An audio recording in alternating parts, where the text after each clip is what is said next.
La escritura no estaba donde mi madre la guardaba. Ya había revisado 2 veces el cajón superior de su archivador. El que estaba junto a la ventana, en la pequeña habitación que ella llamaba su oficina, que en realidad era solo un dormitorio de invitados con un escritorio de segunda mano y una lámpara que tenía desde antes de que yo naciera. La lámpara tenía una pantalla de color crema que había adquirido el color del papel viejo, y proyectaba un círculo de luz cálida sobre la superficie del escritorio que hacía que la habitación pareciera ocupada, incluso cuando no lo estaba. Encontré sus documentos del seguro. Encontré una carpeta con facturas de servicios públicos de los últimos 11 años. Encontré una tarjeta de cumpleaños que le había enviado en 2019, con mi letra en el sobre y una pequeña mancha de tinta en la parte de atrás, donde el sello se había movido. Encontré la fotocopia del presupuesto de una reparación, de la empresa que había reemplazado su calentador de agua en 2017, que ella había sujetado con un clip a una nota escrita de su puño y letra que decía, pagado en su totalidad. No volver a llamar. No encontré la escritura. Me senté en el escritorio. Era una tarde de miércoles de octubre, meses después de que la hubiéramos enterrado. Y estaba sola en su casa por 4ª vez esa semana, haciendo lo que había estado haciendo desde el día después del funeral, clasificar, organizar, gestionar. La ventana daba al patio trasero, y el patio estaba lleno de hojas que para entonces, ella ya habría rastrillado. Tenía un método específico. Le gustaba trabajar desde los bordes hacia el centro, lo que, según decía, le daba un objetivo al que apuntar.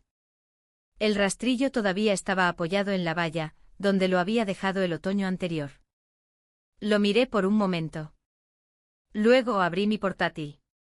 Abrí el sitio web del tasador del condado de Sangamon. Escribí la dirección de Heron Court. La página cargó lentamente como suelen hacerlo esas páginas del condado, pasando por una pantalla en blanco antes de que apareciera el registro de la propiedad.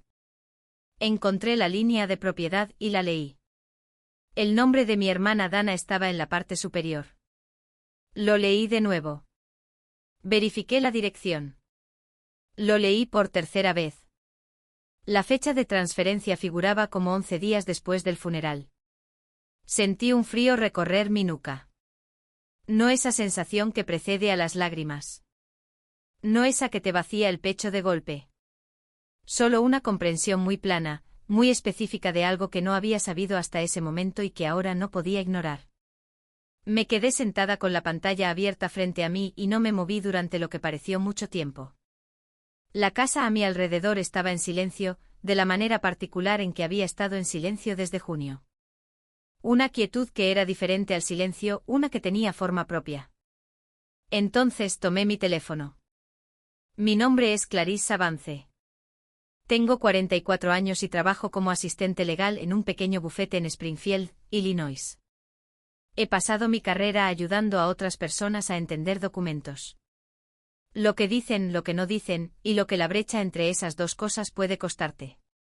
Digo esto no porque hiciera que lo sucedido fuera más fácil de procesar, sino porque significaba que entendí inmediata y completamente lo que estaba viendo.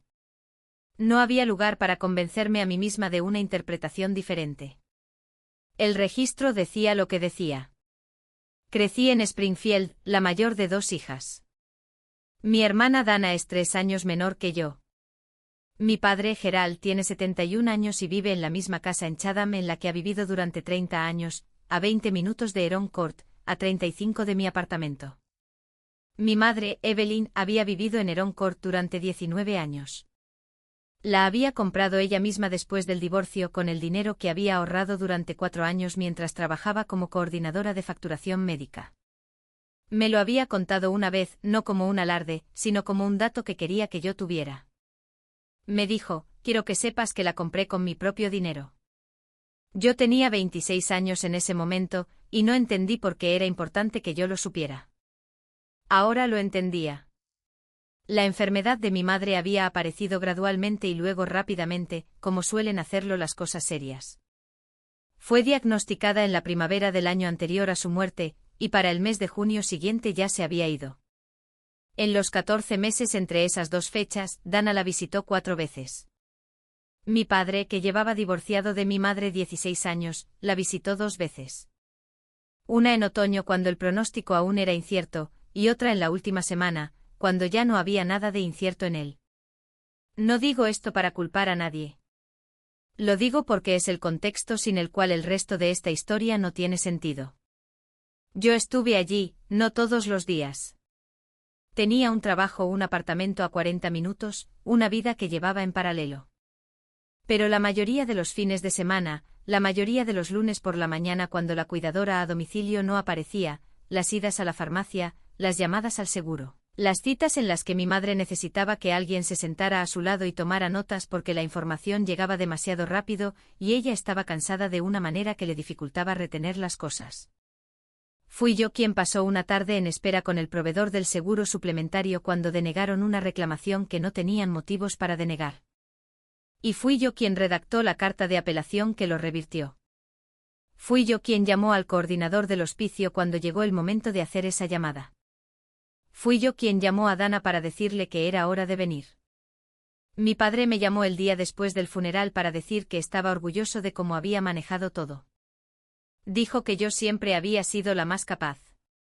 Dijo que esperaba que supiera cuánto había apreciado mi madre todo lo que hice. Fue la conversación más larga que habíamos tenido en 2 años. Recuerdo que de pie en la encimera de mi cocina con el teléfono pegado a la oreja, pensé que sonaba como una conclusión. No sabía entonces cuánta razón tenía. Los 6 años anteriores al diagnóstico de mi madre no fueron dramáticamente diferentes de los 14 meses que siguieron. Simplemente había estado presente de las maneras ordinarias que se vuelven extraordinarias en retrospectiva. La persona que la llevaba al oftalmólogo cuando su graduación cambiaba y no se atrevía a conducir por la autopista, la que le ayudaba a presentar sus impuestos cada febrero porque los formularios del suplemento de Medicare la confundían, la que se sentaba con ella al teléfono cuando no podía entender por qué su facturación había cambiado y necesitaba a alguien tranquilo para ayudarla a analizar la explicación. Dana vivía en Decatur, a 1 hora de distancia, y estaba ocupada de la manera en que la gente está ocupada cuando ha elegido la distancia como un estilo de vida. Mi padre era cordial y distante, de la manera en que lo había sido desde el divorcio. Lo que yo aporté a mi madre en esos años no fue dramático. Fue la acumulación de pequeñas disponibilidades, estar localizable, estar dispuesta, ser la persona a la que llamaba primero cuando algo necesitaba ser resuelto y no estaba segura de cómo hacerlo. Arreglé el ventilador de techo de su dormitorio, que llevaba 3 años tambaleándose y que ella simplemente había dejado de encender en lugar de pedir ayuda. La llevé a un funeral en Bloomington cuando no quería conducir sola por la autopista. La acompañé en 2 disputas distintas con su seguro de hogar y la ayudé a escribir las cartas que resolvieron ambas. Una sobre una inspección del tejado con la que no estaba de acuerdo, y otra sobre una reclamación por daños por agua que inicialmente habían rechazado. Ninguna de las cartas era complicada. Lo que requerían era paciencia, claridad y la voluntad de leer la póliza con atención. Yo tenía las 3 cosas, y se las di libremente, porque esa era la clase de ayuda que ella necesitaba y yo podía proporcionársela. La casa en Heron Court era su ancla, y ella lo sabía. Hablaba de ella como la gente habla de algo que ha construido en lugar de algo que ha comprado, con un tipo particular de propiedad que va más allá de la definición legal. Había pintado cada habitación ella misma durante los primeros 5 años, eligiendo los colores con cuidado, de la manera en que eliges los colores cuando sabes que los vas a mirar durante mucho tiempo. Había plantado un pequeño huerto junto a la valla sur, que cuidaba cada verano hasta que sus rodillas se lo hicieron demasiado difícil. E incluso después de eso, mantuvo el arriate libre de malas hierbas, aunque ya no plantara nada en él. Había reemplazado la puerta principal ella misma, con la ayuda de un vecino, después de que un mal invierno deformara la original. Estaba orgullosa de eso a su manera silenciosa, y lo mencionó más de una vez. Conocía cada imperfección de esa casa y las había elegido todas. Nunca escribió un testamento. Le había preguntado al respecto 2 veces con delicadeza, de la manera en que preguntas sobre algo que sabes que la persona está evitando. Había dicho que ya se ocuparía de ello. Nunca se ocupó. Entendí por qué. Ponerlo por escrito significaba aceptar que el ocuparse de ello tenía un final. Y yo no había presionado más de lo que debería. Esa fue la única cosa que habría hecho de otra manera. La casa se transmitió bajo la ley de sucesión intestada de Illinois, lo que significaba que debería haber pasado a Dana y a mí en partes iguales, como sus únicas herederas supervivientes. Lo que mi padre había hecho trabajando con Dana en los 11 días entre el funeral y la presentación de la transferencia, fue organizar una transferencia mediante una escritura de renuncia de derechos que evitaba eso por completo, un documento que, de no ser impugnado, habría convertido a Dana en la única propietaria de una propiedad que debería habernos correspondido a ambas. Yo no sabía que esto era posible. No sabía que lo habían hecho. Me enteré un miércoles por la tarde de octubre, 4 meses demasiado tarde, sentada en el escritorio de mi madre con la página del tasador del condado abierta en mi pantalla. Llamé a mi padre a las 2:44 de la tarde, contestó al tercer timbrazo. Clarissa, dijo. Qué bueno saber de ti. Estoy en la casa, dije. Estaba buscando la escritura. En su lugar, busqué el registro del tasador del condado, dije. Otra pausa más larga. Clarissa, el nombre de Dana está en el registro de propiedad, dije. La fecha de transferencia es 11 días después del funeral. Exhaló lentamente. Iba a hablar contigo sobre eso. Cuando las cosas se calmaran. Has estado tan ocupada con todo, no quería añadir más a tu plato. Miré por la ventana. Las hojas del patio estaban muy quietas. Papá, dije, la casa debería habernos correspondido a las 2. Bueno. Su voz se había asentado en un tono medido, como siempre hacía cuando estaba gestionando una situación cuyo resultado ya había decidido. Dana necesitaba la estabilidad. Ella está en una situación diferente a la tuya. Tú tienes tu carrera, tu apartamento. Estás establecida. Así no es como funciona la sucesión, dije. No estábamos siguiendo la sucesión. Estábamos tomando una decisión familiar práctica. Sin mí. Sabíamos que tendrías tus reservas, dijo. Pensamos que era más limpio de esta manera. ¿Más limpio? Dije. Clarissa. Un cambio en su tono. No más duro, solo más seguro de sí mismo. Tu madre habría querido que Dana tuviera seguridad. Lo sabes. Mi madre no escribió un testamento, dije. Así que no sé lo que ella habría querido, y tú tampoco. Estás siendo muy rígida con esto. Hizo una pausa. Después de todo lo que intentamos hacer para mantenerlo en la familia, tengo que decir que lo encuentro un poco desagradecido.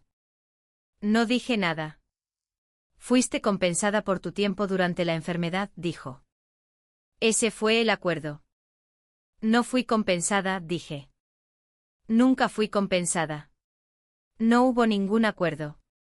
Tu madre apreció todo lo que hiciste. Eso se daba por sentado. Tengo que irme, dije. Clarissa. Estaré en contacto, dije y colgué. Dejé el teléfono sobre el escritorio. La habitación estaba en silencio, de la manera en que las habitaciones están en silencio cuando solía haber alguien en ellas. La lámpara proyectaba su círculo de luz. Afuera, un coche pasó por la calle, el sonido se desvaneció y el silencio volvió. 20 minutos después, llamó Dana. Papá me dijo que estás molesta, dijo. No estoy molesta, dije. Estoy en la casa. Sé que esto es difícil, pero sinceramente, Clarissa, yo lo necesitaba más que tú. Tú siempre has estado bien. Dana, dije, la transferencia se presentó 11 días después del funeral. Teníamos que movernos rápido. Había plazos. ¿Qué plazos? Pausa. Cosas legales. Papá se encargó. ¿Se lo pediste tú? Otra pausa. Tenía sentido. Yo tengo hijos. Tú no. Miré el archivador junto a la ventana. El segundo cajón todavía estaba medio abierto, de donde lo había revisado antes. Tengo que irme, dije. No conviertas esto en un problema, dijo ella. De acuerdo, dije y colgué. Me senté en la silla de mi madre, en la oficina de mi madre, y miré el cajón entreabierto. Algo presionaba contra el interior de mi pecho. No del tipo que sale en forma de sonido, no del tipo que pide ser hablado. Solo peso. Y debajo del peso, algo más duro y silencioso y más asentado que cualquiera de esas dos cosas, que no iba a desaparecer por sí solo. La habitación contenía la quietud particular de una casa que sabe que se está decidiendo sobre ella. Cerré la pestaña del tasador en mi portátil. Abrí el sitio web de la oficina del registrador del condado de Sangamon. Encontré la búsqueda de registros de transferencia de propiedad y abrí el archivo de la transferencia por renuncia de derechos. Lo leí por completo 2 veces. Anoté la dirección de la oficina del registrador en el bloc de notas del cajón del escritorio de mi madre. Anoté el número de teléfono directo que figuraba en la sección de consultas para impugnación de escrituras. Abrí por completo el segundo cajón del archivador. Detrás de las facturas de servicios, en una carpeta de manila sin etiqueta, encontré la escritura original. Era más gruesa que el papel normal, de color manila, ligeramente rígida, con un sello del condado y tinta azul que se había desvanecido hasta un color parecido al de un moratón. El nombre de mi madre estaba en ella, la fecha de compra, la dirección de Heron Court, la descripción de los límites del lote en el lenguaje formal que usan los documentos del condado, todo con medidas y puntos cardinales. La saqué de la carpeta con cuidado, de la manera en que manejas algo que ha estado esperando. La puse sobre el escritorio. Saqué mi teléfono y abrí el portal del registrador del condado de Sangamon. Abrí el documento de transferencia por renuncia de derechos, junto a la escritura original sobre el escritorio frente a mí. La antigua a la izquierda, la nueva a la derecha. Las miré juntas durante un largo momento. La lámpara hacía que la escritura original pareciera casi de color ámbar. Luego, llamé a la oficina del registrador. La empleada que respondió me guió a través del proceso de presentación de la impugnación, con una voz profesionalmente neutral y exactamente lo que necesitaba. Había motivos para impugnar una transferencia por renuncia de derechos realizada sin notificar a una heredera intestada con igual derecho. La tasa de presentación era parte de un proceso legal más amplio que finalmente me costaría $6.190. Lo sabía de antemano porque lo había buscado antes de llamar. El valor fiscal de la casa era de $284.500. Le dije a la empleada que quería proceder. Me pidió que confirmara la dirección para la presentación. Se la leí del bloc de notas. Dijo que la confirmación se enviaría en un plazo de 3 días hábiles. Le di las gracias y colgué el teléfono. Mi padre llegó a la casa 40 minutos después. Tenía una llave. Entró por la puerta principal y me encontró en la mesa de la cocina con ambos documentos frente a mí. Clarissa, dijo, hablemos de esto razonablemente. Te escucho, dije. Vas a gastar dinero que no necesitas gastar en una impugnación que no va a cambiar nada. Se sentó frente a mí y cruzó las manos sobre la mesa, como hacía cuando quería parecer paciente. La transferencia fue legal. Dana necesitaba un nuevo comienzo. La transferencia fue legal si yo no tenía legitimidad como heredera intestada, dije. Y tengo legitimidad. No eres abogada. Trabajo con abogados, dije. Todos los días. Miró los documentos sobre la mesa. Tu madre, dijo con cuidado, no habría querido este tipo de conflicto. Eso ya lo dijiste por teléfono, dije. Dijiste que ella habría querido que Dana tuviera seguridad. Es cierto. También pasó 6 años diciéndome que esta casa era suya, dije. Que la compró ella misma. Creo que habría querido que se manejara como lo maneja la ley. En partes iguales. Estás siendo inflexible, dijo. Siempre has sido inflexible. ¿Sabes lo agotador que es eso para la gente que te rodea? Lo miré a los ojos y mantuve la voz firme. Él apartó la mirada primero. Papá, dije, presentaste una transferencia 11 días después de su funeral sin decírmelo. No te lo dijimos porque se detuvo. Porque sabían que tendría mis reservas, dije.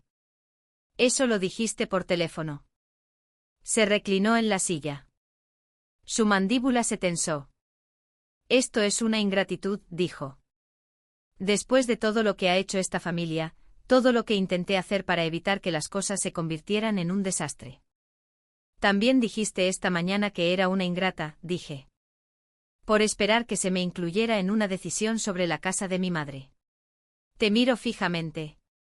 Quiero asegurarme de entender por qué estoy siendo ingrata. No respondió. Voy a llevar esto hasta el final, dije. No lo hago para herir a nadie. Lo hago porque mi nombre debería haber estado en esa conversación, y no lo estuvo. Eso es todo. Es solo eso. Se puso de pie, su silla raspó contra el suelo de la cocina. Te arrepentirás de esto. Adiós, dije. Caminó hacia la puerta principal. La oí abrirse. Oí la pausa antes de que se cerrara. La ligera vacilación, como si esperara algo de mí. No se lo di. Oí la puerta cerrarse. Me levanté de la mesa. Caminé hacia la puerta principal y giré el cerrojo desde el interior, el pestillo deslizándose en su lugar con un sonido limpio y sólido. No lo vi cruzar el patio. Volví a la mesa de la cocina, apilé ambos documentos de manera uniforme, con los bordes alineados, y los deslicé en mi bolso. Luego apagué la lámpara de la oficina de mi madre, la que había tenido desde antes de que yo naciera, y me fui. 5 meses después, el asunto se resolvió. El tribunal anuló la transferencia por renuncia de derechos. La casa pasó a Dana y a mí en partes iguales, bajo la ley de sucesión. Como debería haber sido desde el principio. Dana no me habló durante el proceso y no me ha vuelto a hablar desde entonces. Mi abogado describió el resultado como directo, lo cual fue una vez que alguien estuvo dispuesto a mirarlo de frente. He hecho las paces con eso. Mi padre envió una carta en febrero. La leí de pie en la encimera de mi cocina, con la luz baja del invierno entrando por la ventana, esa clase de luz gris y plana que hace que todo parezca meditado. Escribió que esperaba que yo entendiera que él solo había intentado proteger a la familia. Escribió que pensaba que lo que yo había hecho era una traición a todo lo que él había trabajado para mantener unido. Escribió que esperaba que con el tiempo yo reconsiderara mis decisiones. No escribió que lo sentía. Me di cuenta de eso. Doblé la carta una vez y la guardé en un cajón. No respondí. La casa está actualmente en venta. Dana aceptó la venta porque su situación resultó requerir más liquidez que una propiedad, algo que yo podría haberle dicho a cualquiera si a alguien se le hubiera ocurrido preguntarme. Mi mitad de las ganancias se cerrará en la primavera. Lo que conservé fue la llave del archivador de mi madre. Es pequeña y de latón, gastada y lisa por un lado por los años de su mano sobre ella. Esa suavidad particular que solo proviene de mucho tiempo de la misma persona abriendo el mismo cajón. Ahora vive en mi llavero, entre la llave de mi coche y la de mi oficina. Uso la llave de mi oficina cada mañana y la de mi coche la mayoría de los días, y cada vez que voy a coger una de las dos, mis dedos encuentran primero la llave del archivador.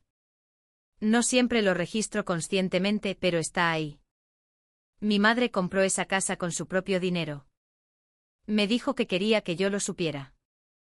Creo que me estaba diciendo algo sobre lo que significa construir algo con tus propias manos y tu propio trabajo, y no dejar que nadie te diga que fue menos de lo que fue. Creo que también me estaba diciendo algo sobre lo que significa saber la diferencia entre lo que te pertenece y lo que otra persona ha decidido que debería pertenecerle a alguien más. Ahora conozco la diferencia. Creo que siempre la supe.